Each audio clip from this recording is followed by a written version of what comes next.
Good afternoon and welcome. My name is Greg Clark. I'm the chair of the Connected Places Catapult, and today's event is brought to you by the UK Cities Climate Investment Commission, which is a partnership of the Connected Places Catapult, the core cities, and the London councils. Together, these local governments represent more than 50% of the UK's population and a lot more than 50% of the UK's economy. Now, a couple of months ago, we launched something called the UK Cities Climate Investment Commission. This is a practical activity focused on how we can increase investment into the net zero transition within the UK's major cities, bringing together a blend of public and private finance. As many people know, and it's becoming much clearer in the run-up to COP, much talk has been done about the speed required, the acceleration, the momentum needed in the net zero transition. But much less attention has been paid to how to make that transition bankable, investable, and indeed financially sustainable. So the purpose of this commission that we've launched, as I say, 2 months ago, is really to focus on how we can finance this transition using a blend of both public and private finance. Now, the idea of today's event is that we're going to present to you the results of the first study that's been undertaken, which is looking carefully at the quantification of the financial investment needed to pursue the net zero pathway in the UK's major cities, and at the same time to begin the conversation about how private finance can engage, what will make these transitions bankable, investable, and as I say, financially sustainable. We'll be looking at this in relation to 5 main domains. The first one will be real estate, where we'll focus both on, as it were, domestic or residential properties, and we'll also focus on commercial properties, offices, and so much more. There'll also then be a focus in all of this on renewable energy generation and how we create new sources of energy overall for our cities.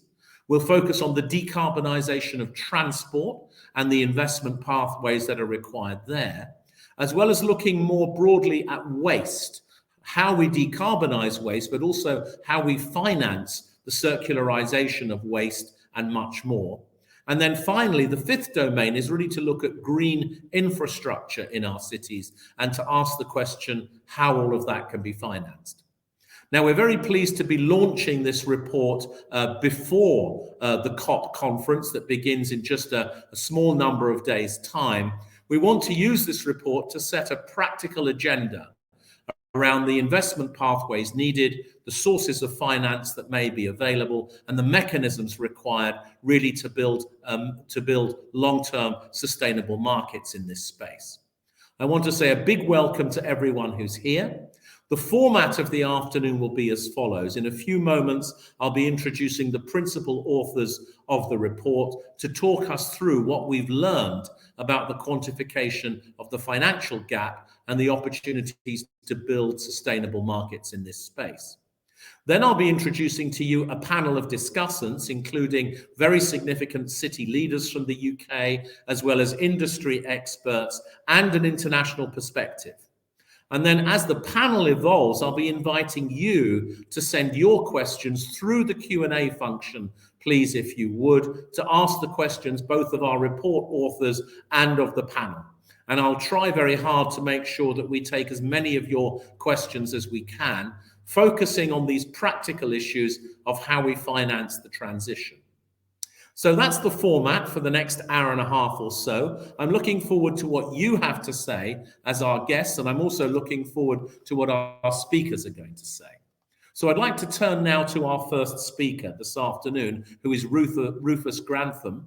Rufus is the co-head for the UK and Ireland of Bankers Without Boundaries.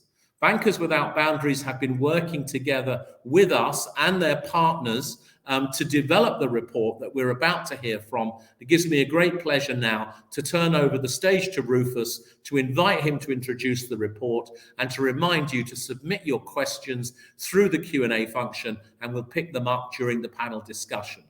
Rufus, thank you very much for joining us today. Welcome to the launch of this important report, The Pathway to Net Zero Investment in UK Cities. The floor is yours.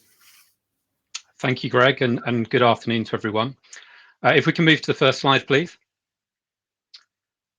So as Greg said, my name's Rufus Grantham. I'll run through the context for the report. I'm going to jump straight to the headline, conclusions and recommendations, and then go through in a little more detail the scale of moving the UK local authorities to net zero, the different domains of intervention, buildings, transport, etc., that Greg mentioned, and the funding challenges of each, how those have to be implemented together in place, and then a conceptual funding vehicle to do that and how this concept can be taken forward to scale. Next slide, please. So we were asked, as Greg said, by the newly formed UK Cities Climate Investment Commission to put together a report looking at the cost required to move the 44 constituent local authorities that make up Core Cities in London and how that cost could be funded. The we in that is BWB, who Greg mentioned is the organisation I work for, a not-for-profit sustainable finance advisory firm made up of ex-investment bankers, and Eunomia, our partner, who are an independent consultancy focused on environmental outcomes. Next slide, please. So to get straight to the punchline and then walk through some of the steps after, the cost for these 44 local authorities we estimate to be a little in excess of 200 billion, which when you gross that up for all 406 UK local authorities, gets you to around £1 trillion that needs to be spent in total.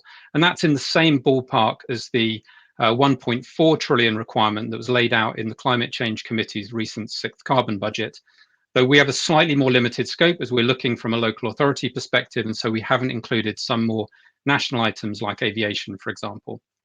Now, one important characteristic to highlight is that while the total numbers are huge, and there are some components of that spend which are kind of big ticket items, such as large scale renewable generation assets or waste recycling plants, the vast majority of that spend is incredibly fragmented and very localized. It's loft insulation, an EV charging point, a solar battery installation, local tree planting, a heat pump. These are items typically individually in the order of magnitude of a few £1,000s each. Now, the good news is that there are returns from this investment, from this spend. These can be in cash terms, so for example, energy savings, or they can be in broader societal terms, but nonetheless with very real economic values, such as better healthcare outcomes or job creation. And there is a really strong case to be made that this transition is an economically positive one at the macro level when you consider all of those impacts together for the country. And this is something we can argue we should be doing for the economy as much as doing for the environment. One of the key challenges is that the current approach to deliver this transition, and this is in the UK, but almost without exception globally, will place pretty much the entire cost burden on the taxpayer through a combination of both tax-funded government subsidies and then policy that pushes spending requirements directly onto individuals. And that will create a mismatch between who has to pay and who benefits from those changes that the transition will deliver. So even though it may be economically a good thing to do overall, individually that might not be the case. And particularly we think that will directly counter efforts to level up in the UK. As a stark illustration, we calculate that the average London homeowner, for example, would need to spend roughly 1/3 of the equity they have in their house to deliver a really deep energy retrofit to that building. In Scotland and the northeast of England, that would move to over 110% of the equity they have in their house. Clearly, that has significant regressive implications. A second really important point is that actually delivering this transition in practice is done in the places we live and work. It's done house by house, street by street, neighborhood by neighborhood. And when it's done, it involves delivering multiple different domains or types of interventions together in one place. This has to be a place-based delivery mechanism, not a technological, domain-driven approach.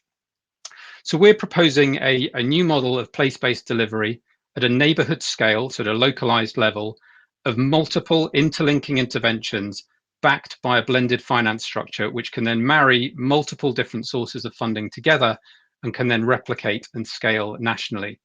This will allow us to engage with alternative capital sources from the taxpayer.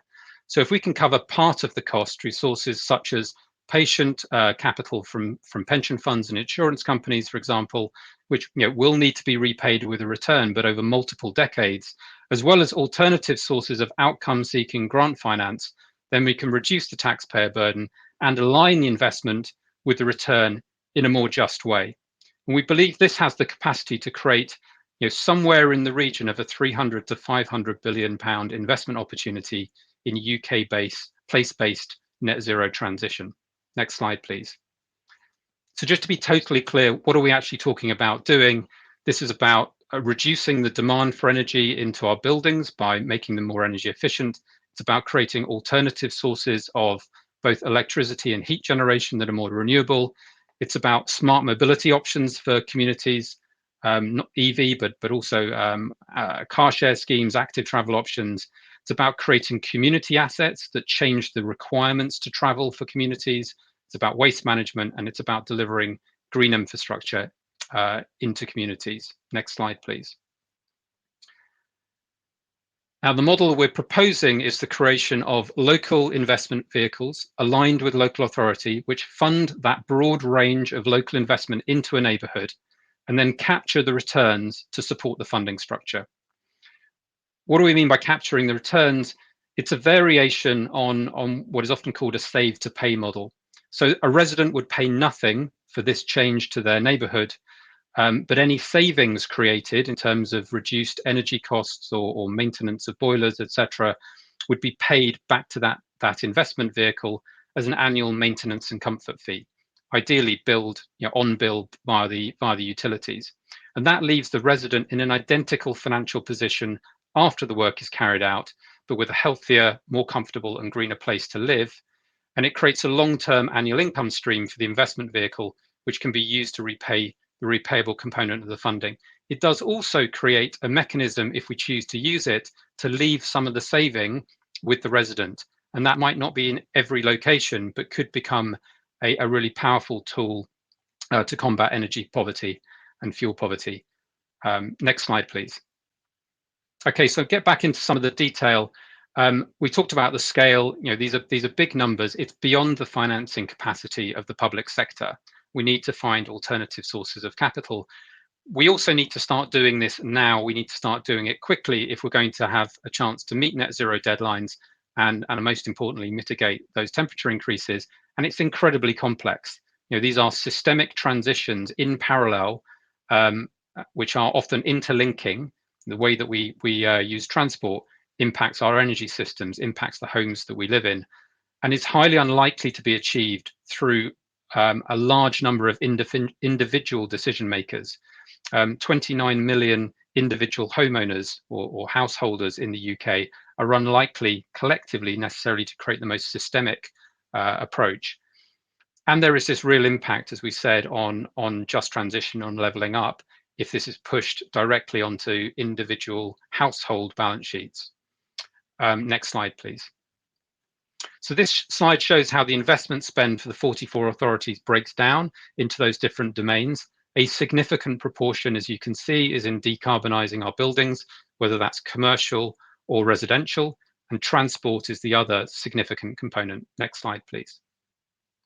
So we've now got some slides on each of those domains. I'm not going to go through all the detail in here, but this is all run through in the actual report, but we look at what is the cost, what potential cash returns accrue in these domains, and what are some of the co-benefits, and how can we think about the return profiles of those.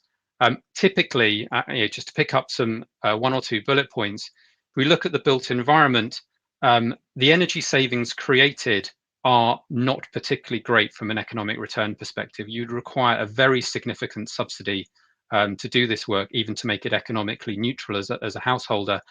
If you include solar battery, distributed energy generation, those returns absolutely improve, but they're still not fantastic. And because of that, and because of the complexity, very few people are doing it. And we think a more neighbourhood delivery as a public service will allow us to accelerate in this area and allow us to engage with other sources of capital. Next slide, please. Transportation, again, similar to built environment, roughly a fifth of the emissions. Lots of co-benefit value. We've really focused in the report on passenger vehicles, on buses, and on active transport, as those are the three areas most under control of the local authorities. This is about changing in quite a fundamental way how we choose to travel. There's a real behavioural, individual behavioural dynamic to this piece as well. There are some cash return potentials, given the significant individual costs that car owners bear through individual car ownership. And if we look at transition to mass transportation, active travel, and shared car ownership schemes, some of that existing cost that people are paying can be repurposed to create an income stream. Next slide, please.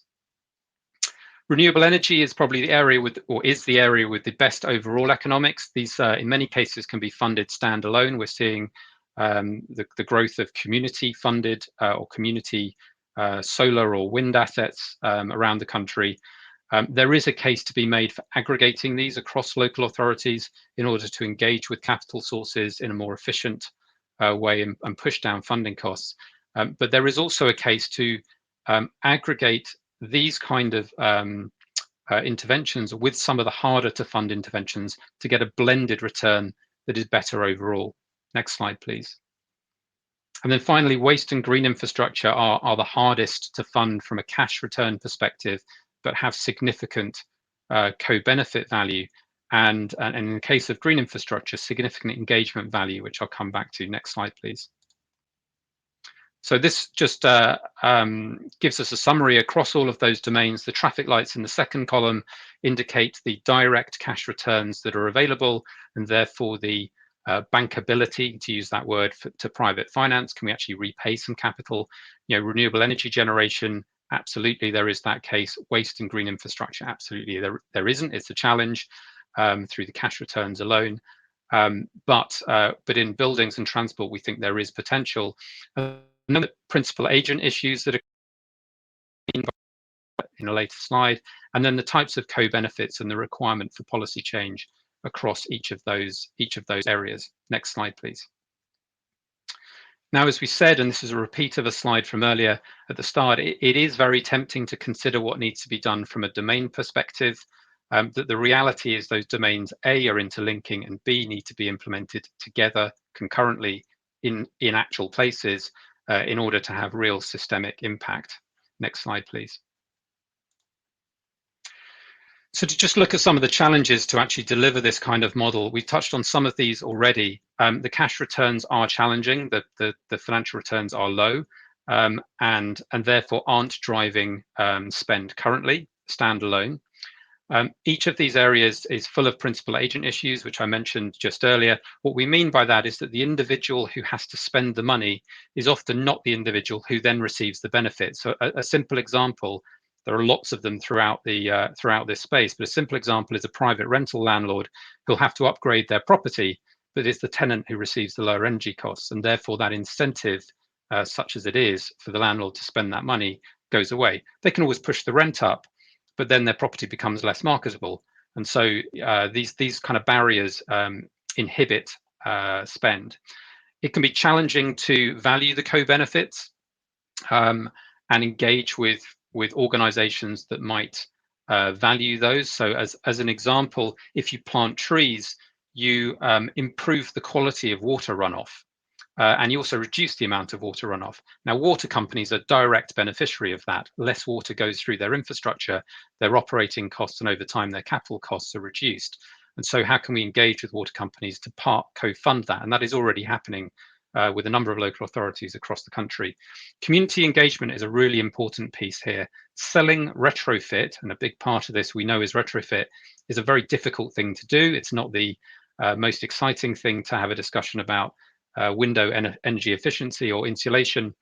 And so we need to find ways to change this, and this is what we're proposing, from a environmentally driven carbon approach to a neighborhood reinvestment and reinvigoration approach. The green infrastructure, which can change a way a neighborhood looks and feels to live in, the healthcare benefits that flow, are potentially far more engaging for communities than talking about energy costs. Or, you know, that clearly is relevant. there is significant policy change required at a very granular level, and delivering this in local areas requires capacity and capability, particularly in local government. And that's going to need to be funded, and that's a real challenge for a lot of local authorities, is actually having the bandwidth to do this work. And as we said, there is a real risk of regressive impact around some of this space. Next slide, please. So in terms of recommendations, number one, to implement. While this is very much about localized implementation, we don't think this is something that can be implemented at a national or even regional level. We do think there is a case to have a national body, which could be a new entity, it could be within an existing entity, to establish the support required for local authorities that are delivering this change. So to get from A to B, we need to run a demonstrator program, which I'll come on to in the next slide, and that will need to be orchestrated in some way. But some of that capability and capacity that's required is going to be more efficient if it's centralized. So for example, there's a legal contracting piece between this delivery vehicle and households. There's no point putting that legal contract in place 406 times. We should do that once and repurpose. So there is an establishment of a central agency. There is then going to need to be funding in order to identify the projects, design, and then structure to deliver that pipeline. And a lot of that's going to have to be challenged directly into local authorities to create the headcount to deal with this. And then that central agency also can act as a channel to aggregate the policy change requirements and filter those back up into appropriate government entities. Next slide, please. I guess one core, the meat of the recommendation is that this is fine as far as it goes as a conceptual way to move forward, and there are lots of reasons why we think this is a good approach to follow.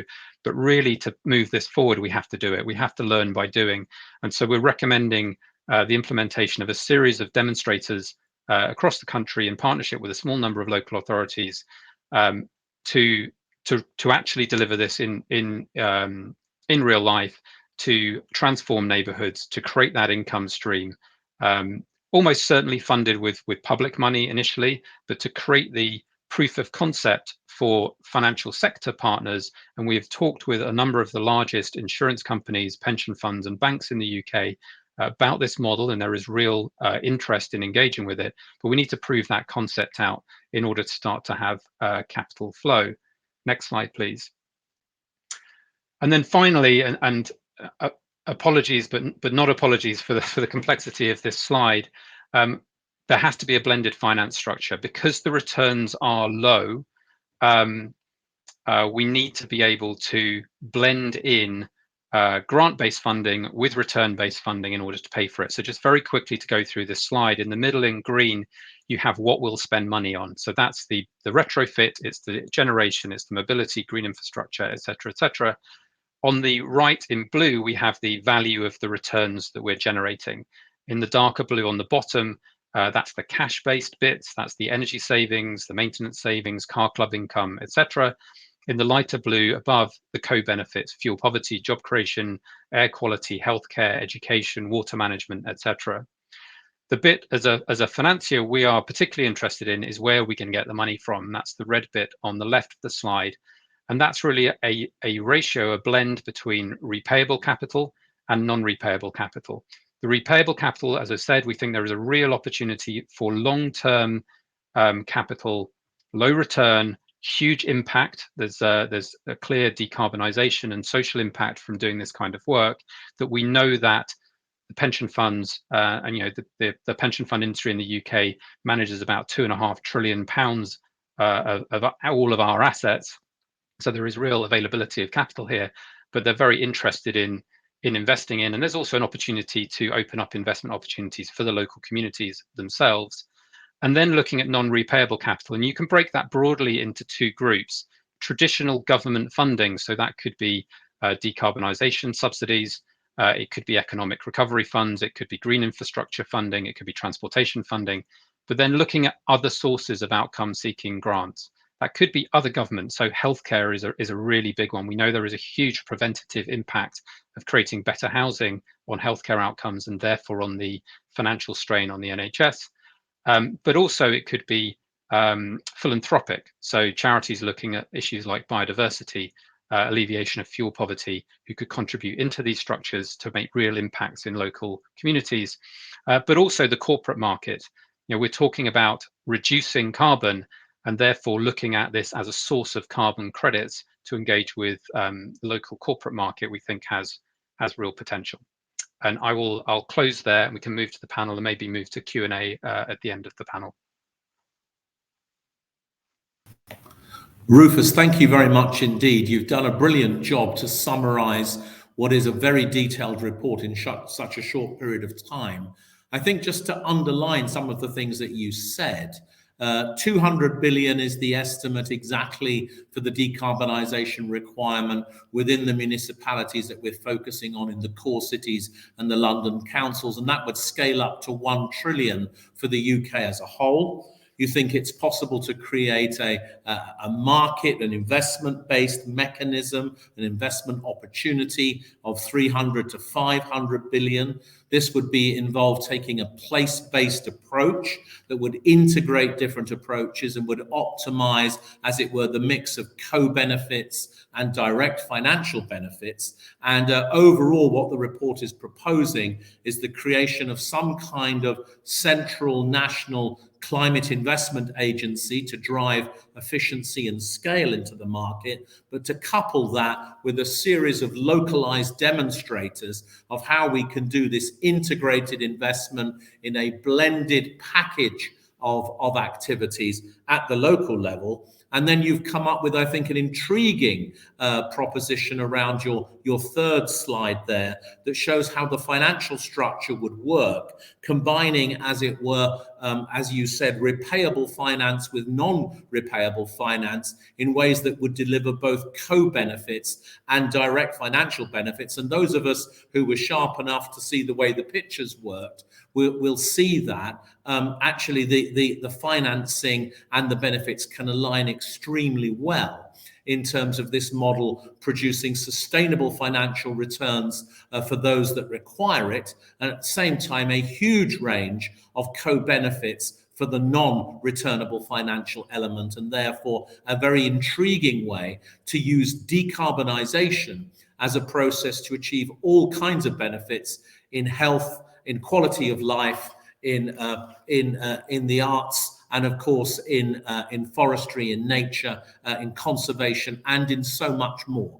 So thank you so much for setting this out, Rufus. Just a reminder to everyone that Rufus will rejoin the panel discussion once we've heard from our distinguished guests, and he'll be here to answer your questions as well. So we look forward to the opportunity for him to do that.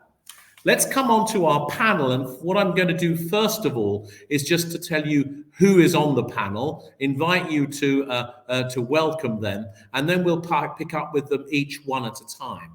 Now, Liz Peace CBE is not in fact an associate. She's actually a non-executive director of the Connected Places Catapult. We're delighted to have Liz as a member of our board, and she's a widely recognized expert advisor on property, on politics, and on the built environment, and very well known across the UK. Bruce Katz, who's joining us, I suspect, from the United States, although I don't know that for sure, is co-founder of the New Localism and one of the most significant commentators, both worldwide and in the USA, on New Localism, the role of cities and metropolitan areas, and the new thrust of progressive policies and the role of local leadership in that. Keith Bottomley, Deputy Keith Bottomley, is the Vice Chair of the Policy and Resources Committee of the Corporation of the City of London, and he's also a member of the board of the UK Cities Climate Investment Commission. And Mayor Marvin Rees, the directly elected and indeed re-elected Mayor of Bristol, is also a member of the board of the UK Cities Climate Investment Commission. So I'm going to ask you to welcome them with a nice friendly hum instead of a round of applause. Let's welcome our panel for a moment. And Liz, you're going to come and join us. Bruce is there. Welcome to you, Bruce. Here's Keith. And hopefully Marvin will be joining soon as well. I know he's there with him. Marvin, welcome to you. Great to have you here. Liz, if we may, I'm going to start with you. You are our resident expert on the property sector here on the panel. And I suppose the first question is, are there specific challenges associated with financing the decarbonisation of real estate across commercial areas that you think are important for us to understand? And how do you react to what Rufus has been setting out in his approach? Well, thank you very much, Greg. Thank you for such a warm welcome, and hello to everybody else on the panel. I suppose I am sort of talking relatively parochially about commercial real estate rather than perhaps some of these sort of bigger themes. But I must admit, listening to Rufus, I sort of kept going, yes, a lot of what he was saying, I can see absolutely how it applies to commercial real estate. And I guess the first point I'd make is that we talk about commercial real estate as if it's some sort of homogeneous class, but it covers a multitude of age, of type, of usage, of existing energy efficiency, and therefore of contribution to sort of climate crisis and what you need to do about it. So it's not a common solution across the piece. The built environment, the commercial built environment, I'll leave residential for the moment, does consume a huge amount of energy and therefore is a considerable contributor. And a lot of the people in the industry get that and are trying to do something about it. There are some who are very well heeled, well capitalized, they have strong, long, patient investors, and they are able to do something about it in terms of perhaps when they're rebuilding something, rebuild it in an energy efficient way, or when they're refurb in an energy efficient way. But there's a huge number who simply can't do that. If there's a huge amount of finance involved, it just becomes economically unviable.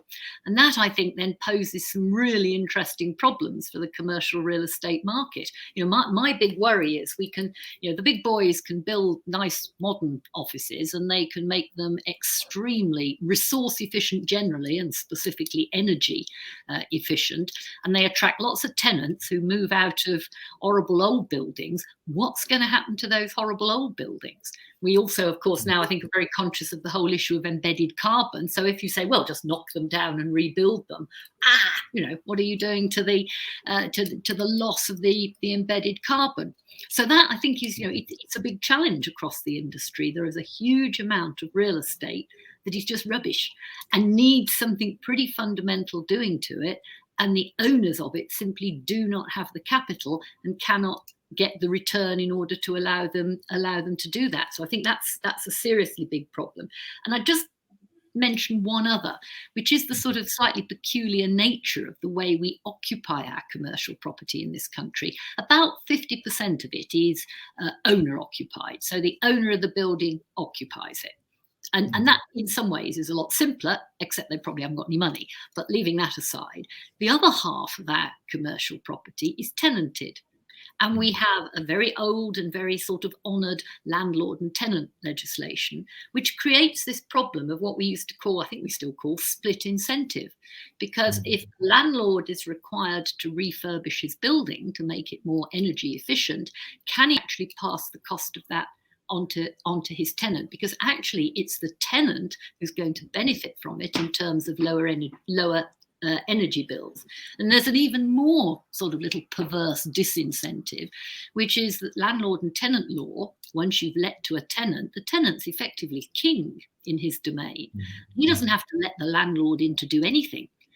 So actually, if the landlord wants to refurbish the building and it involves inconveniencing the tenant might well say no. In fact, he'd probably say it rather more impolitely than that, actually. Go away, I'm busy doing my business. I don't want to be interfered with, even if it is making the building more efficient and ultimately leading to lower cost.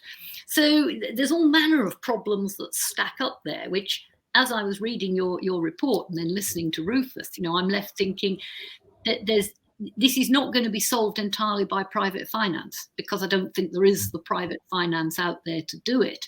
And Rufus talks about blended finance. And I think that's where we'll need to be looking to the answer. There'll need to be some element of grant as well as some element of green investment to actually improve this. But I've probably said enough about that. And I know you've got supplementaries you want to pick up on and probably bring some others in as well.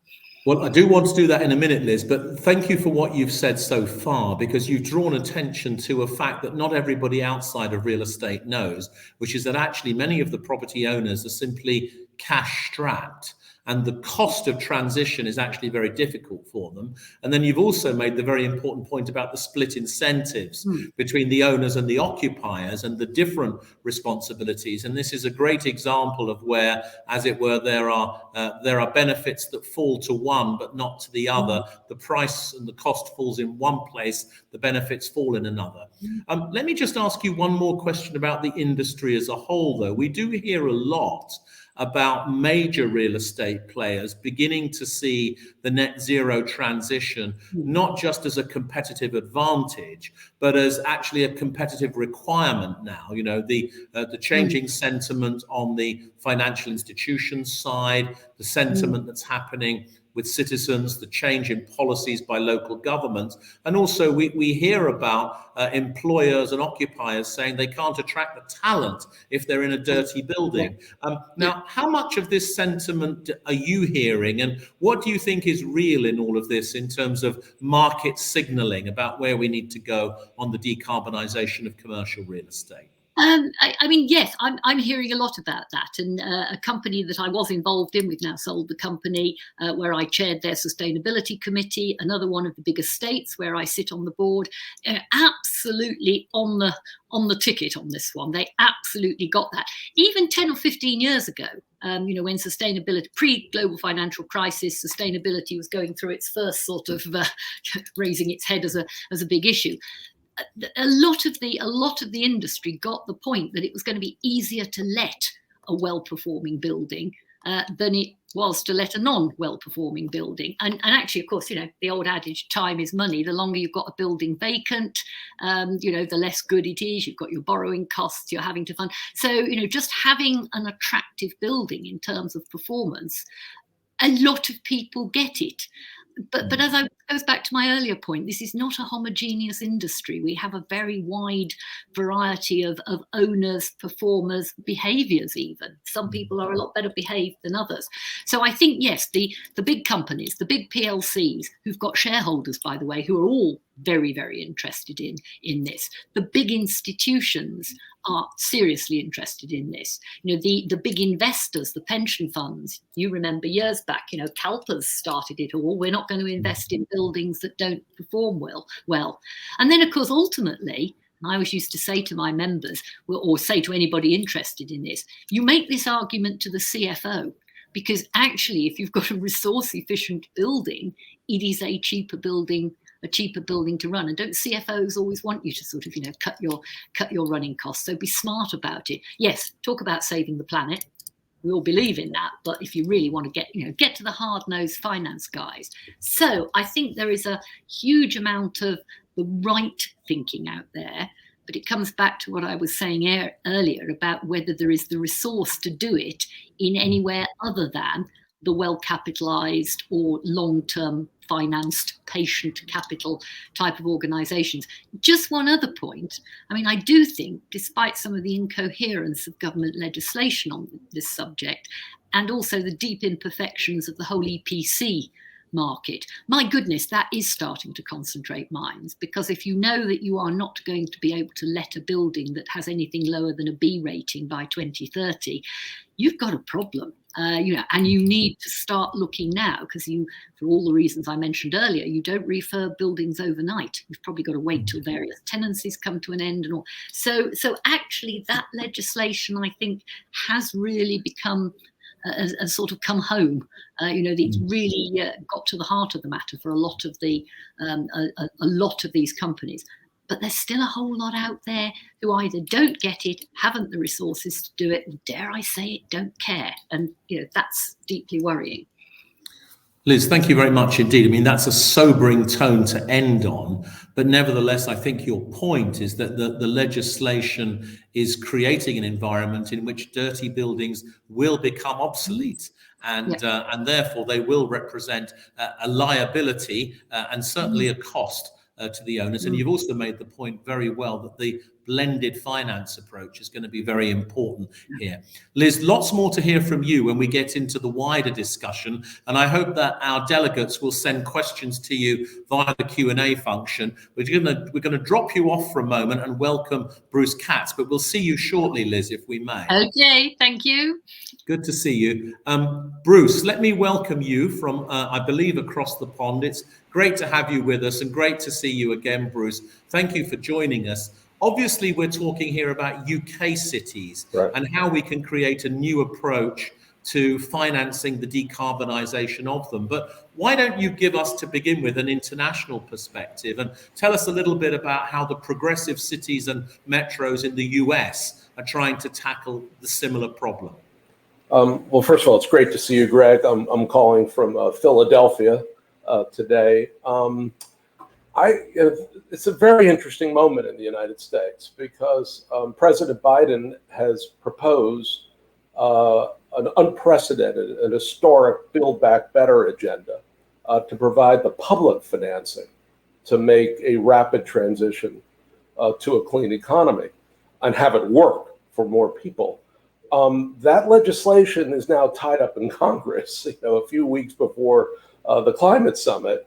And so we literally do not know what is going to happen as a very thin margin of Democrats in the House and the Senate try to negotiate, as this report shows, a multi-dimensional variegated approach. What are we going to do around energy? What are we going to do around buildings? What are we going to do around transportation? Bits of the climate agenda have made it into bipartisan infrastructure bills, electric vehicle charging, brownfield remediation. But really the heart of the climate agenda from Biden has not been resolved yet. I think irrespective of what happens with our federal government, this report that has been put out today is absolutely essential because at the end of the day, the federal government, whatever amount of funding they rain down, whatever regulations they promulgate, it will be cities that ultimately have to deliver all this. And so the real question, which I think this report touches upon and highlights, is are cities ready? Do we have the right institutions? Do we have the right intermediaries? Do we have the right kind of financial products and investors? And I would say the answer to that is no in the US. So what you're putting forward today, a place-based focus, the sort of blended finance, this is going to be even more critical in the US because I don't think Biden's going to get his climate agenda. I think he's going to get parts of it. It's still going to be large historically, but then it's going to be up to a different kind of public-private civic engagement and a different institutional mechanism for delivery if we're going to push forward. Bruce, thank you very much. And obviously, we wish you and the President success in promoting this agenda, which of course is inspiring if it gets implemented. Bruce, one of the things we've tried to do in the work that we've been doing here with the UK Cities Climate Investment Commission is to focus on the key role of what we might call the place-based approach. The argument, if you like, is that focusing on sectors gets you so far, but focusing on places is key for motivating citizens, for getting those co-benefits that Rufus spoke about. And of course, that places some emphasis on city leadership. So I guess what I really want to ask you is, how is this conversation developing in the US in the sense that do people understand that a place-based approach is meaningful for the zero carbon transition? And what does it mean from your point of view? You know, you're a great scholar of city leadership. What does it mean that city leaders need to be able to do that they didn't do before?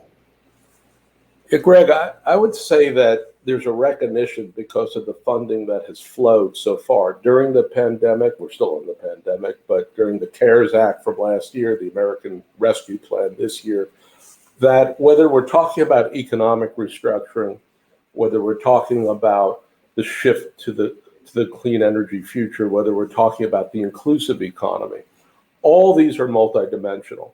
And what we really have is a delivery crisis of sorts. The national government operates through silos and stovepipes, compartmentalized bureaucracies, specialized bureaucracies, and they have that singular focus, as you said, around energy, around transport, around buildings. Cities are really moving across all these dimensions and disciplines and trying to unify them up and integrate them for synergistic effect. The question then becomes, it's not just the blending of public, private, and civic capital, it's the blending of public capital, which I think is becoming something of the delivery crisis in the US, because all these programs coming, hundreds of programs, dozens of agencies, economy, society, environment, have to be pulled together, have to be staged in sequence, have to leverage private and civic capital, but they don't quite fit together. They have different timing sequences, they go through different distribution channels, they have different requirements for sure. And so we are finding in real time, not yet around the climate agenda, but around the rescue and recovery agenda generally, that there's a mismatch between the way our national government is thinking about it, very 20th century, very balkanized, very fragmented, and the way cities are trying to get their arms around this, harness it in a holistic and integrated way. I think there's going to be a burst of institutional innovation in the US and financial innovation, but it's going to be hard going for the next 6 months to a year, because these systems, these layers really don't speak the same language at all and don't operate in the same way. Bruce, thank you very much. We have a number of people here listening today who are from city governments in the UK. I know that we didn't warn you about me asking you this question, but are there one or two city governments in the US that you would highlight in terms of their innovative practices, and what are they doing, the ones that you think are really getting this right? Well, I think New York City obviously has to be put at the top of the list, because I think New York City, because of Hurricane Sandy, was really compelled to respond very quickly to mitigating the impact of climate. Anyone along the coast has to operate to mitigate it, but they're doing so with a high capacity local government and with high capacity corporate and philanthropic partners. And they're operating across multiple dimensions.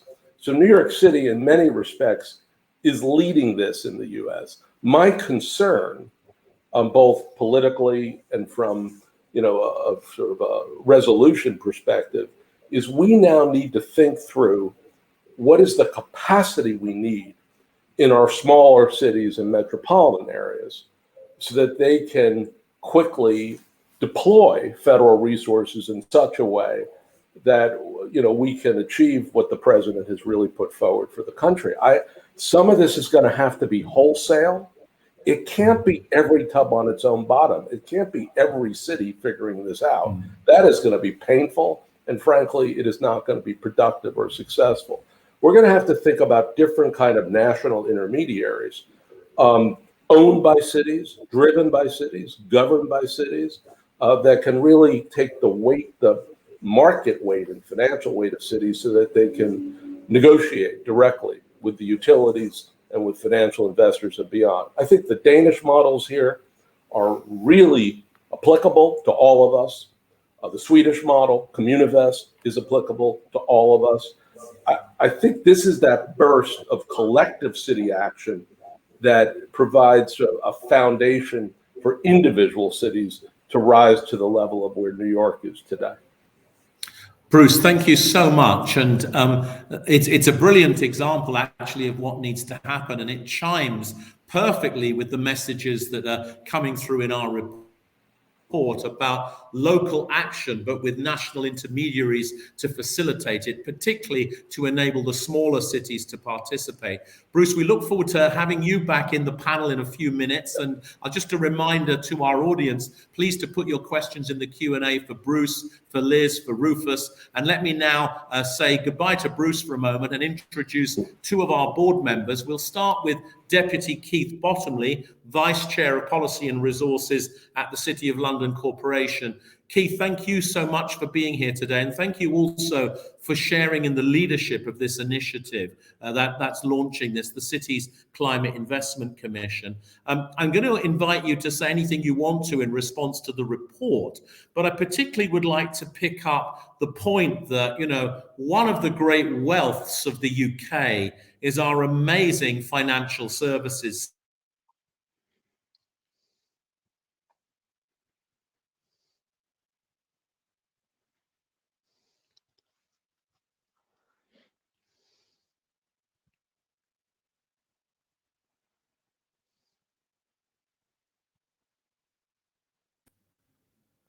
Keith, I'm sorry, I think we got lost. Are you back with us? I'm here. Okay, Keith, I'm sorry. I don't know if you heard the question. I was just saying we have an amazing treasure of expertise in the UK financial services system. Should we be putting it to more use on this agenda? What's your view? Well, Greg, it's great to be here. What a fantastic conversation we're having, and these are such important questions and such important issues. And look, in addressing your question, I think it's important just to firstly reflect upon some of the real fundamental strengths of the financial and professional services sector. And the sector employs at the moment 2.3 million people right across the UK. And in fact, 2/3 of the FPS jobs are currently outside of London. That's an important fact, and it's growing in those terms as well. As well as the economic strengths of the industry, and those are, I think, well understood and valued. It's also fundamental, I think, to link investment to infrastructure projects. And the critical link there is supporting people and places, and you've mentioned places already today, to grow and thrive. The City Corporation works within and outside London to support the sector. That's the principal actual purpose of the City of London Corporation, is to support and represent the financial and professional services sector.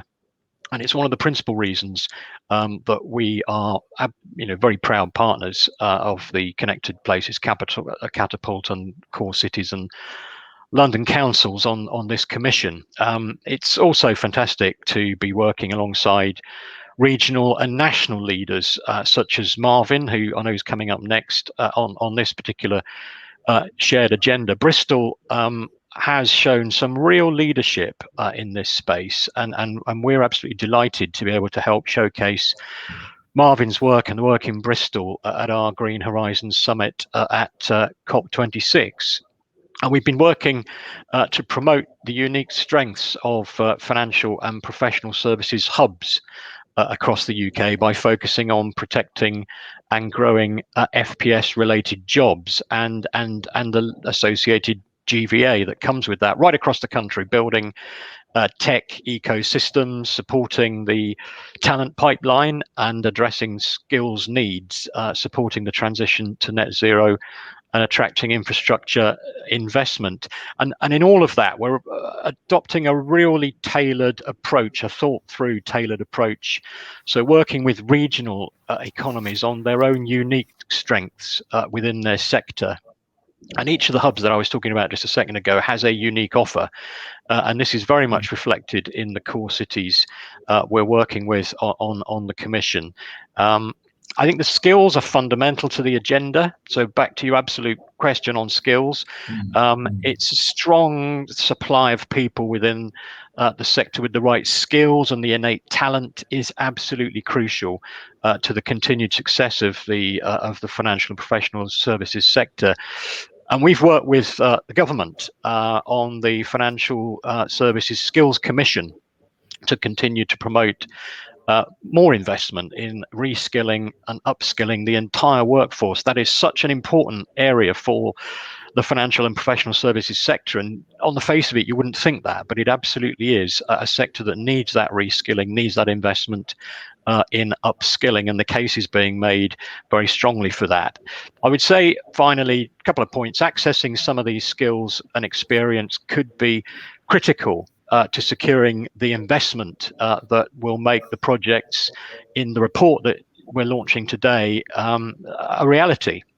Local authorities, we've talked about local authorities a lot here. They're absolutely key to this, particularly those based in the larger cities, could, I think, benefit from embedded expertise in how best to articulate their investment needs and returns to the investor community. And the work of the Commission, I've no doubt at all, can go an awful long way towards joining all of that up.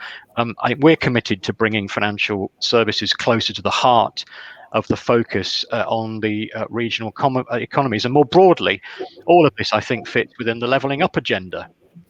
London has its own unique challenges there, and it shouldn't be forgotten when delivering on that levelling up agenda.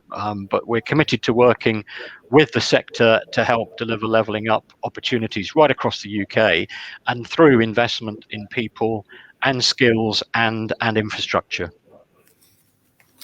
Keith, thank you very much indeed. What you've said is so clear, and it's a brilliant example of how we can get a huge civic dividend from the skills in our finance and professional services sector.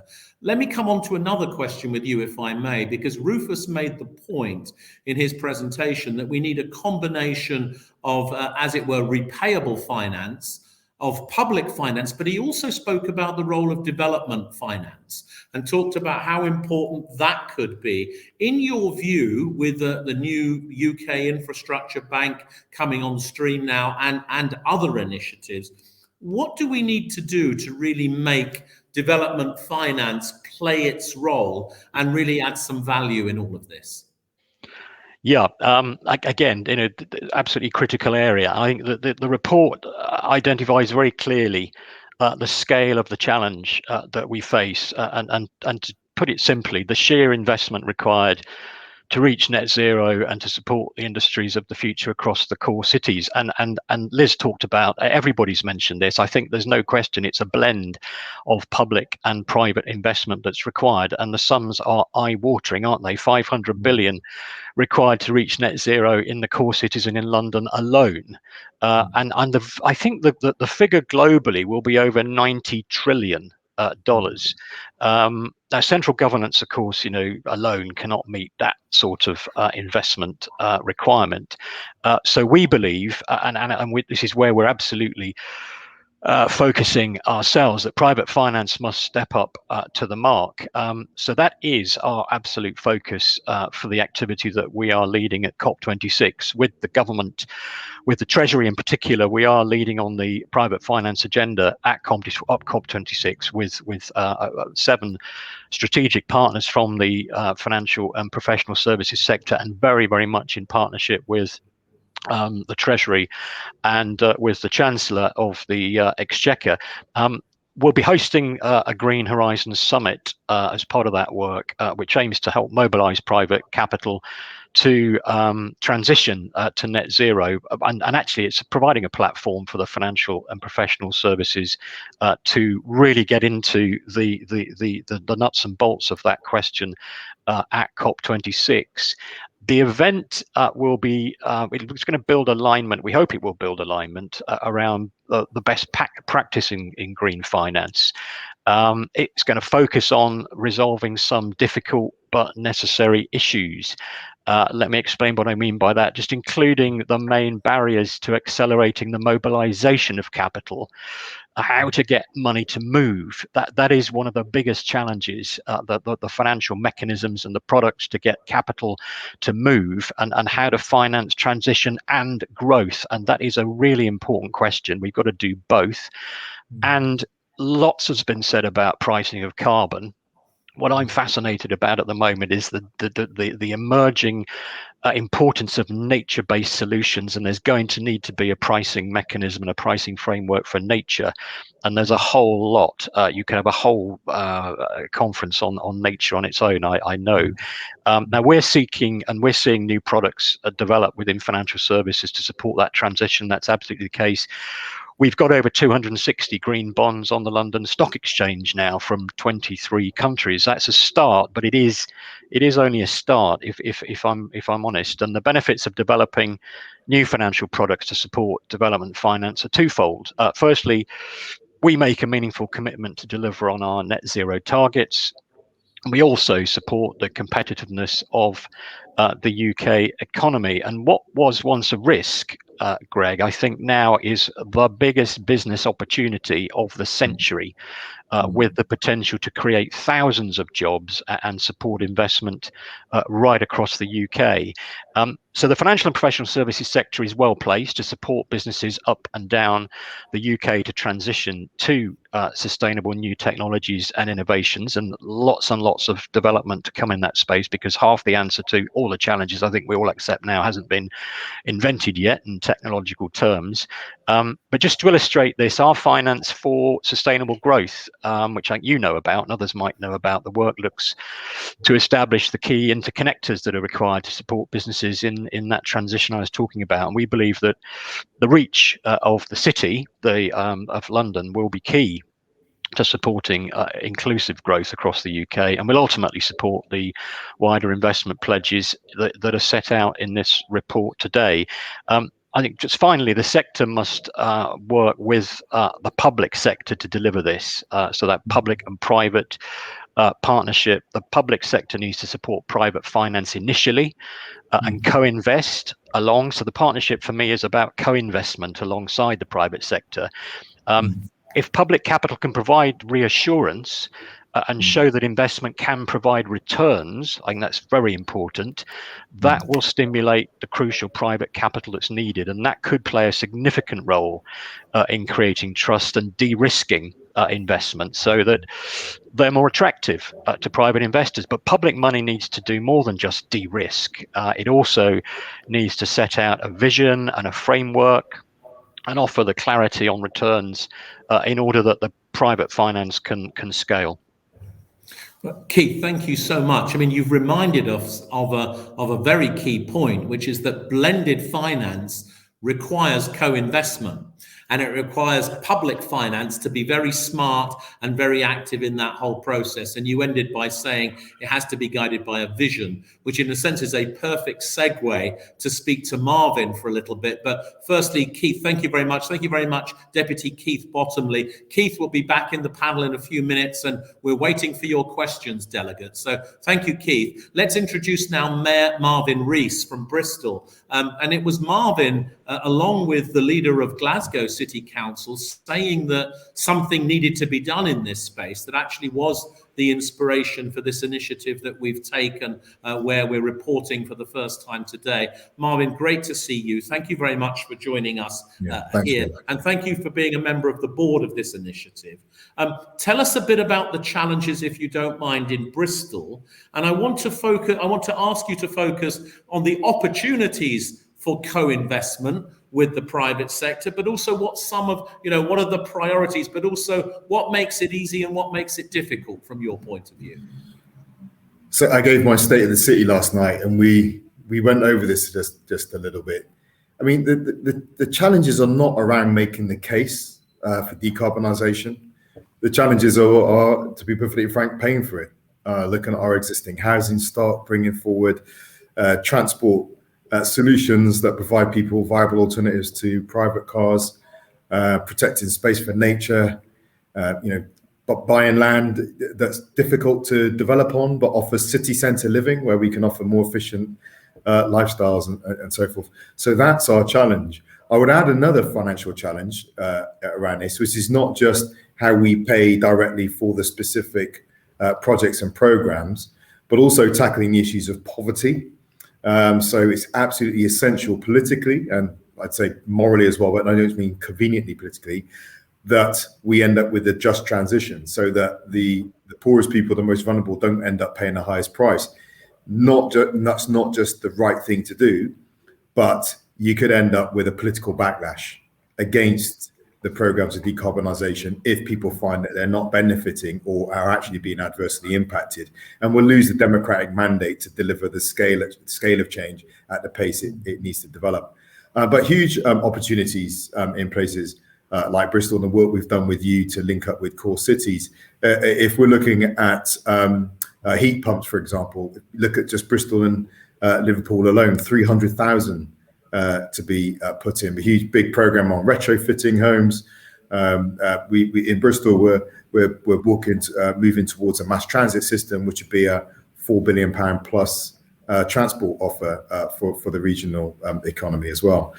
So we're really trying to begin to move at that scale. And if I can just say, with Bruce being on the call as well, years ago when I was very first elected, I think in 16, 17, when I met Bruce at Core Cities, one of the points he was making when we've talked about the problem of scale was that we should be exploring the opportunity for cities to actually begin working together to take programs forward to win the investment, so we can benefit from that scale.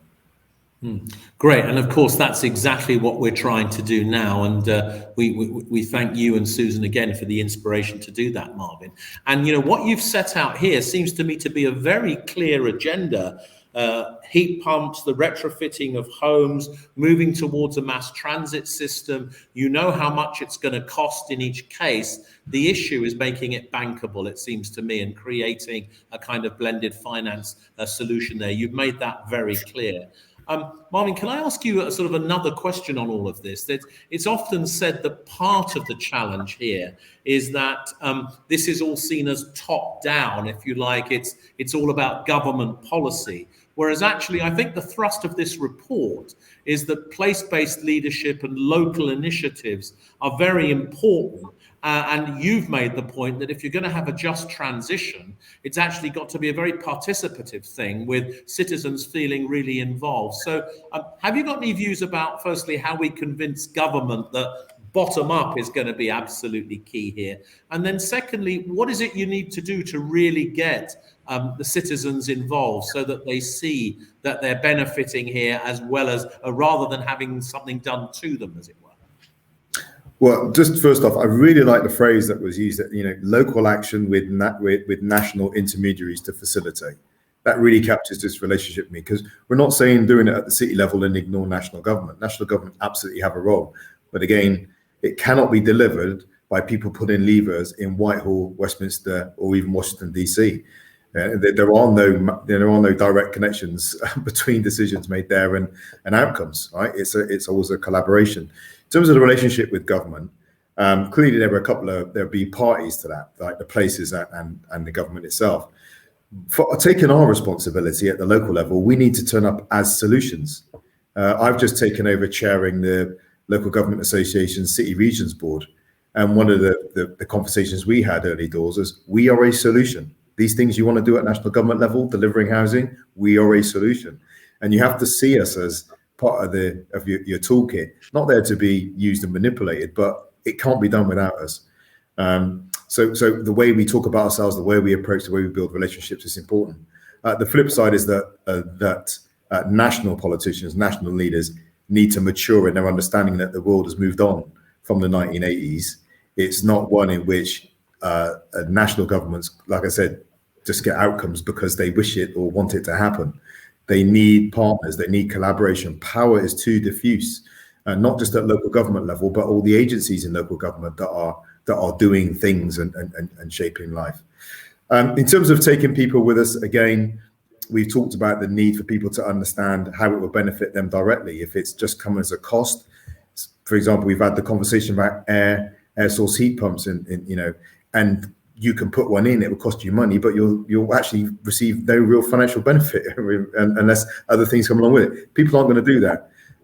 So we have to make sure people see the benefits. The way we're describing this is what people are feeling is going to make their lives better. And we have to make sure, as I said, that the most vulnerable people, those who have benefited least from globalization and the use of planetary resources, are not then asked to pay the highest prices proportionately as a share of their income for the transition. Otherwise, we will lose the dressing room. Marvin, it's such an important point. It's sobering, but it's also exciting, I think, to think about how this transition can be done in a way which is job rich, which is amenity rich, which creates better places to live, which helps people to improve health, livability, and so much more. And you've been right all the way through this to underline that and highlight it for us. Let's hope we can get into this discussion a little bit, if we may, in the panel. And I'm going to invite everybody else now to join us, and we'll start to broaden out the conversation. We've got 20 minutes to go, and we'd like to invite all of our delegates to start asking us some questions, which they're beginning to do, which I'm pleased to see. Can we bring our panelists back in? So Liz and Keith are here. Bruce is back. Good to see you again, Bruce. And Rufus, I hope, will be able to join us as well. And here he comes. There's two questions so far in the chat. And one of them is that it says, along with financial investment required to support such work as domestic retrofit, do the panel have any views on how we address the skills gap in order to deliver work such as retrofit? In other words, the skills to actually deliver the practical work in individual buildings. And then the second question here, how will local government acquire and retain the talent they need to be able to design and implement these kinds of solutions? I wonder, Marvin, if we can just stick with you for a moment and ask you to say something about the second question. And then Liz, I'm going to ask you to lead off on the first question. So Marvin, the second question was about local government and how does it acquire and retain the talent required to do this. And Liz, the first question was much more about actually delivering on the retrofit itself. And if Marvin, you come in first, then I'll invite others to come in after you. That is a brilliant question. One of the points I've made repeatedly over the years is that austerity doesn't just mean we lose our parks, libraries, and public toilets, which is what people get excited about. We often lose our backroom capacity. It's not fashionable to campaign for lawyers and planners, right? But those are some of the jobs that end up getting squeezed too. Either we lose them direct, or we end up asking them to do 24 hours a day, 7 days a week to deliver a very progressive and a broad agenda. And that's one of the hidden costs of austerity. So we have developers will say to us, well, we're trying to get a response from your team. We're trying to get this scheme developed, and we've just lost the capacity to keep the machinery lubricated. So it's really important that as we talk about here, collaboration of business, that the world of finance, developers, business are advocates of the importance of local government as a key ingredient in keeping the economy from seizing up. So we need to back each other. Local government is never fashionable, right? It's the poor relation of public services with the people to be beaten. But we certainly know it when it's not working, be it in adult social care in a very high profile way, or just not be able to get stuff done. The challenge for us as well is cost. So again, if we go and get a consultant who has the ability, the skill set to begin talking about billions of pounds worth of regeneration, I'm not going to get them, for £110 a day. They cost a lot of money. Now, when you start talking about these sums of money at the local government level, you get the democratic kickback, right? Why can't you spend that money on our park? We need to replace our swings. Look at the pothole. And again, we need help at the local government level, and national government haven't always been helpful the way they describe local government in making sure people understand the level of leadership local government has to be operating at. It is about those micro local issues and those immediate things, but increasingly local government needs to be, and city leadership needs to be operating at a national and an international level. And we need to have the skills in our teams to be able to talk about hundreds. Well, in Bristol, our decarbonisation is £10 billion. We need people who can manage that sum of money.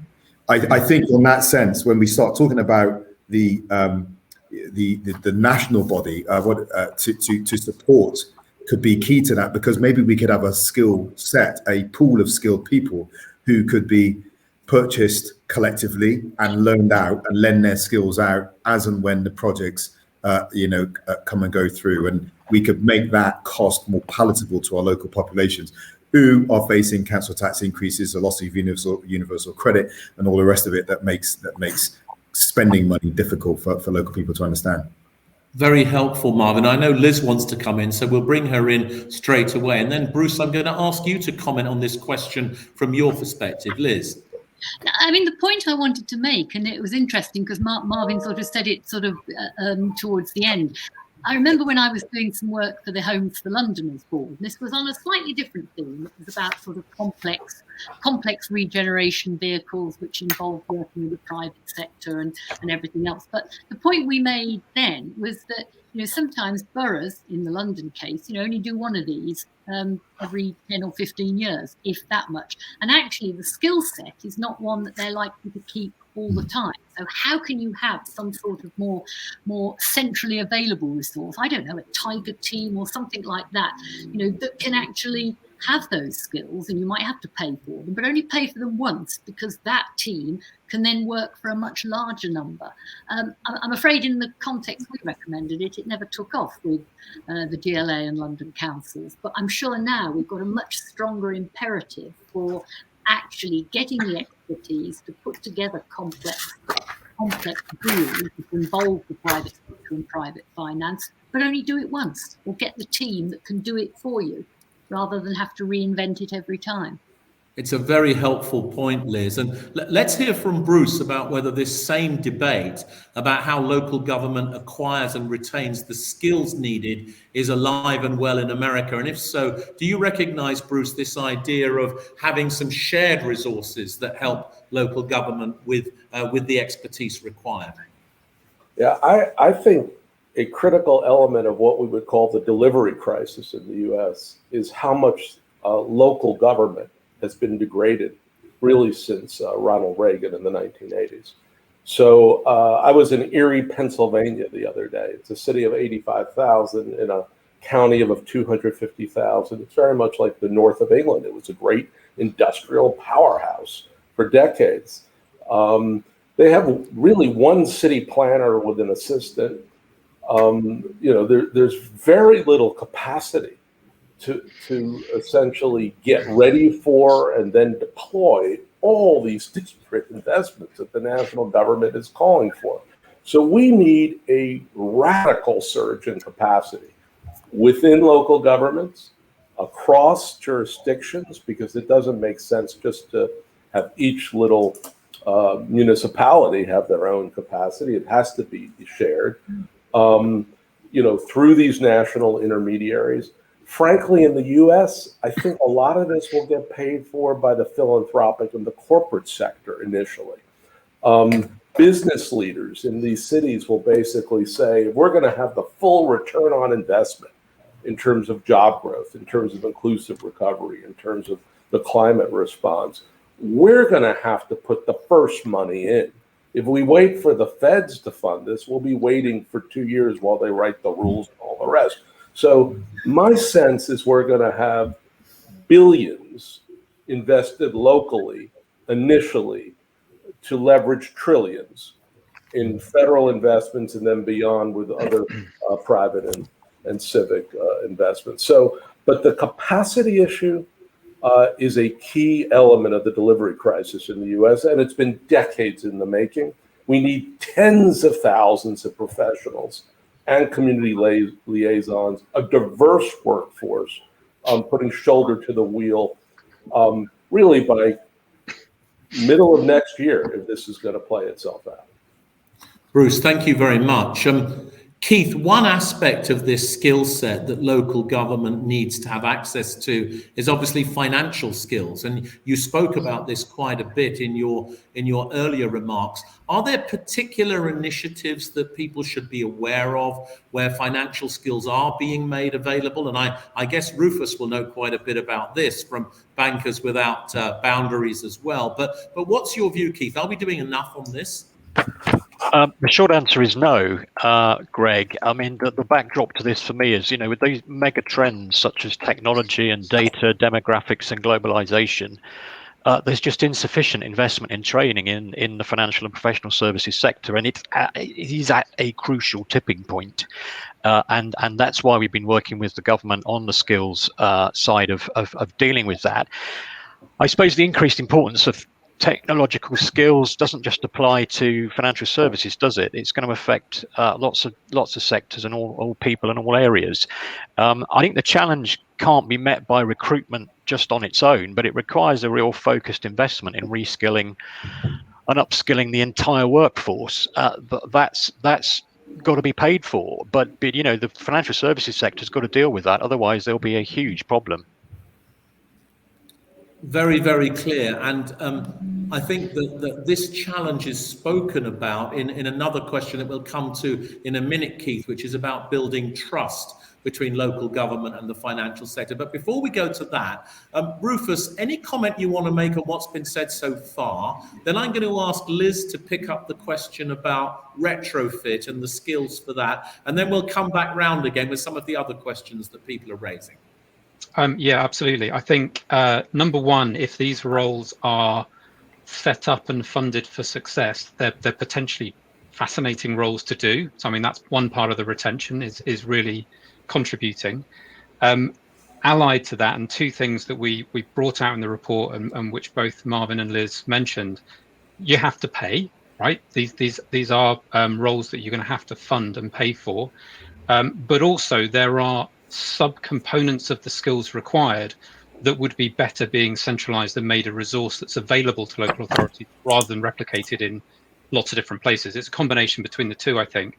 And so that, which is exactly what we put in the recommendations, there needs to be a pot of money that can be put directly into local authorities to hire people with specific skills, or create capacity within existing teams. And there needs to be funding for some of that centralized resource. Great, that's very clear, Rufus, and thank you very much for being so clear about that. There's another question in there, by the way, about save to pay mechanisms that you raised. If you have a look at that question, we'll come back to you on that in 3 or 4 minutes or so. And Keith, we're going to come back to you on the question of building trust between local government and the financial sector. But Liz, I want you now to pick up the question, if you would, about whether we really have the skills for the retrofit. The question was asked, does the built environment really have the capability to do the retrofitting that's required? Let's put the financing to one side. If we had the financial solution, have we got the supply chain? Well, I think the answer at the moment is no, and that's simply because of the scale of what's actually needed.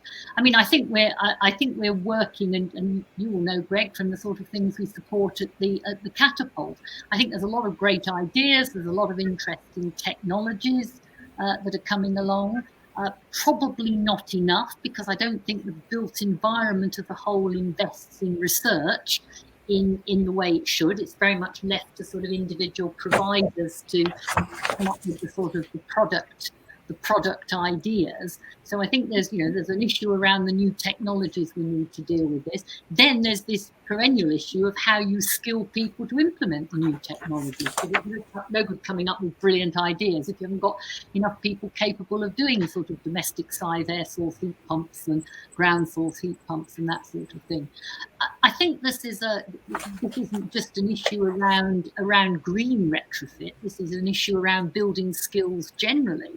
And it sort of depresses me slightly that as a nation, we're not really focusing on how to build the sort of skills we need in the built environment. I think we're going to have a problem in the next 10, 20 years. I remember a few years ago, I was out on site with one of the companies I was working for, and we met this, I can't remember what he did actually. I think he was an electrical fitter of some sort. He was about 75, and he said, "Oh my God, I really enjoy this." And I said, "Well, are you training up a young apprentice to follow you?" "No, nobody wants to come." I mean, that sort of thing is going to be a big problem. We levy money. There's the apprentice levy. There's the construction industry training board. I think we need a bit better sort of coordination of how we actually sort of put some sort of charge somewhere in all this system to make sure we're sort of pushing people, into providing the right amount of training and skills. Probably also needs to be a much closer interaction with the schools the technical colleges, making sure we're teaching people the right things. And maybe we need to focus a little less on pushing people into university and more into useful vocational training. Interestingly, just as a little domestic aside, my oldest son did an arts degree, has done all manner of things to do with journalism, being a PR agent. He's now training to be an electrical engineer, finally in life.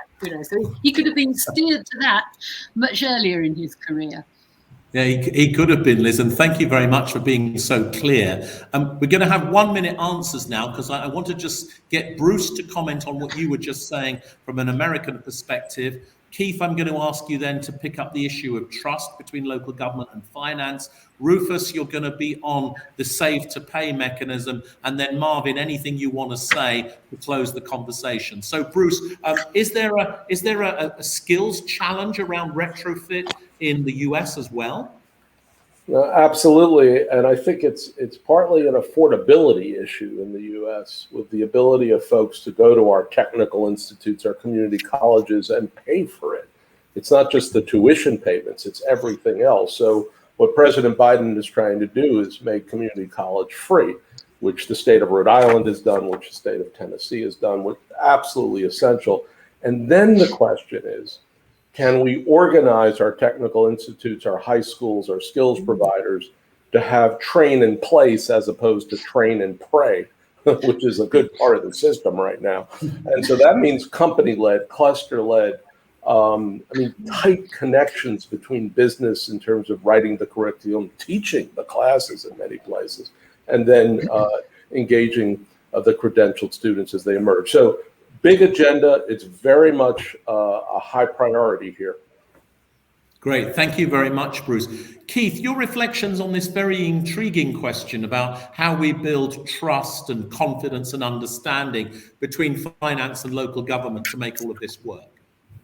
Yeah, it's a really interesting one. So for me, building trust is all about doing and not saying, and it absolutely is about partnership. And last year we established our Finance for Sustainable Growth initiative that I talked about earlier, and we're working to connect the city's financial experience, so the finance sector's experience and expertise, particularly with startup sustainable businesses across the UK, with local government. And that's all about committing to sustainable growth. And the financial services sector can really help to deliver on that agenda that's got huge benefit locally. And throughout the early engagement we had with the northeast of England and with the local government and businesses there, we found that talent and ambition and expertise, it's all there. The only thing often lacking is the finance to take those businesses to the next level, and critically for them to invest in new sustainable technologies. So in a nutshell, our partnership model, we hope, is going to kickstart a new, more interconnected relationship between the city, finance and local government and business. And it's absolutely going to be key, I think, to meeting our net zero ambitions, because businesses up and down the country need to be at the front and centre of the transition. Keith, thank you very much indeed. And we must all support this agenda because it's very important. If there's anything the broader group here can do, I hope you'll tell us. Rufus, you mentioned Save to Pay. Does it have scope to be more involved in green infrastructure and local green urbanism projects? Our delegate asks. Before I come to that, actually, just one point on the skills agenda, the retrofit skills agenda, I think, which is an important one, is that a lot of the schemes that have been put in place, Green New Deal, heat pump schemes, etc., tend to be national. So they create a very diffuse national demand. The supply chain tends to be very local, and you need concentrated local demand signals to get that supply chain to invest in skills and people and capability. And so part of this idea of tackling at a neighborhood level with local authorities, you're creating that local demand that will make a real difference in a place, and then you roll to the next place, rather than trying to do it at a national level, which I think sends a weak signal for investment. Save to pay on trees. So green infrastructure, trees. It's a really interesting one. Yes, there is scope. I talked in the presentation about the example with water companies where by tactically planting green infrastructure, you reduce the running costs for water infrastructure companies, and therefore you can engage them to contribute directly from that. It also potentially can create flood defence, which can be an alternative way of delivering flood defences in our cities. And there are a bunch of other things. I think Bruce will be aware. The High Line investment in New York created enormous real estate value growth, which actually wasn't particularly captured by the city authority. It was captured in many cases by some of the real estate companies who'd come in and gone through the bidding process for the work in the first place. There are various studies that suggest if you tree line an urban street, you raise real estate prices by 7, 8, 9%. There's also studies that if you tree line commercial districts, you increase propensity to spend in shops. So there are ways in which you can think about real financial impact from trees. But, and there is a but, trees need to be maintained. We often think about the cost of planting them. You then need to maintain that infrastructure. Now that creates jobs, which is fantastic, but those jobs cost money. So, and we've run into issues where we've seen some perverse incentives that are encouraging authorities to chop down mature trees because of the insurance impacts or the maintenance costs. So thinking about those sort of issues, it gets very much devil in the detail to make this stuff work. Rufus, thank you very much. Again, it's a very clear answer, and I think people will be inspired to think about these co-benefits that you've been talking about all the way through. Marvin, I want to give you the last word before wrapping up. What would you like to say by way of conclusion to all of this? First off, just how uplifting it's been working with you and Keith on the commission. A friend of mine is a senior army officer. I hope I can say this word. He says, make a plan, any plan, just make a bloody plan. And the idea is, it's a complex world, but let's just get something down on paper, begin to surface the complexities and the contradictions and the unintended consequences, and front them up and begin dealing with them. So that's been really rich to be talking about those aspects of it today. I think secondly, just to remind ourselves about the consequences of failure. This is not an abstract we're working with. And if I take it down the track that I've been thinking of recently, we've seen COVID has been a warning about what happens when we're humbled and the natural world reasserts its authority. And we suddenly find out that there are scenarios in which no one anywhere can make a simple decision to stop a crisis. Right? And that would happen with climate crisis. Chaos would feed chaos. That's not just an environmental. I think there would be political chaos. I think it would create the conditions for more extremist politics as people in confusion look at easy answers, opportunistic politicians. Layer on that, another piece of work I'm involved with the Mayor's Migration Council and C40, the potential of 200 million climate-driven migrants by the middle of the century. So think about political extremism, global migration, uncertainty, fear, poverty, the most marginal people being hit first and hardest and looking for saviors. The physical prospect is terrifying, but the political consequences of it are also terrifying. So I think we're in the right place. We need government, but what we've done as well, Greg, is we've said, let's not wait for national government. Let's begin to develop the solution while talking to national government and just get it and begin to make stuff happen. Brilliant. Marvin, thank you so much. I mean, it's a dystopian picture when you think about the I don't want to be a doomsayer, but it absolutely puts the fire in our bellies to get on and get this done. I'm going to say a thank you to Rufus for presenting and launching our report today, to Marvin, to Bruce, to Keith, and to Liz. Thank you very much for being here on the panel. Thank you very much to everyone who's joined us today. We look forward to seeing you at future events at COP26 and elsewhere. If you want to download a copy of the report, it will shortly be available on the UK Cities Climate Investment Commission pages, which are on the Connected Places Catapult website, and they're also on the Core Cities website and the London Council's website. Thank you again on behalf of the Catapult to Core Cities and London Councils for joining us in this venture. And finally, thank you to the production team for putting together today's event. We appreciate you bringing us together in this way. I hope you have a good weekend. We're looking forward to making some tangible progress on these key challenges. The big imperatives of our time can be addressed through focused local action, and that's what we're going to try to do here. So thank you all very much indeed. Enjoy your evenings, and we look forward to seeing you again at another event shortly. Thank you. Networking, by the way, is now available. For those of you who want to network, I think you have to click a tab, which I'm sure you've been told about, and you'll be thrown together with other people to have a conversation about what you've just heard and what you've just seen. I hope you enjoy the networking time. Thank you very much.